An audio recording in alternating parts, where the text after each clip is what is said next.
ஸ்ரீ கணேச சரணம். ஆற்றங்கரையில் வீற்றிருப்பாய், அகந்தை குணத்தை வேறறுப்பாய்.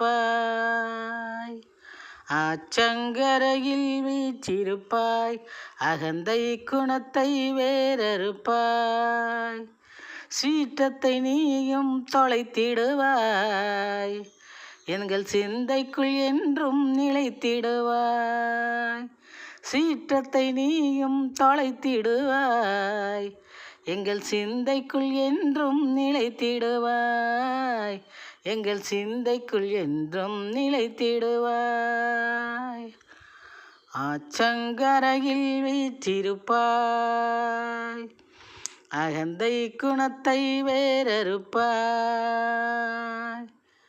சீற்றத்தை நீயும் தொலைத்திடுவாய், எங்கள் சிந்தைக்குள்